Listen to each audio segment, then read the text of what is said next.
Blog করি। আমার সামনে যে পাহাড়ি ফলটা দেখতে পাচ্ছেন, এটার স্বাদ অনেকটা বাঙ্গির মতো। আমরা চট্টগ্রাম ভাষায় এটাকে বাকি বলি শুধুমাত্র। বাট দেখতে খুব সুন্দর, অদ্ভুত সুন্দর টাইপের, চারদিক হলুদে একটা ভাব। বাট এখন দেখাবো এটা কেটে ফেলার পরে কিরকম হয়। তো এরকম ফল তিনটা এনেছি।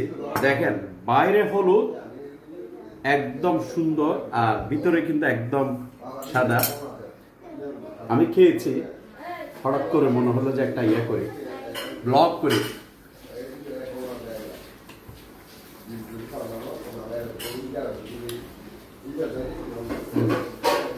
একদম বাকি, বাট বাকি তো ফ্লেভার অনেক বেশি, এটাতে ফ্লেভার নাই, কিন্তু ভালো লাগবে, খাওয়া যায়।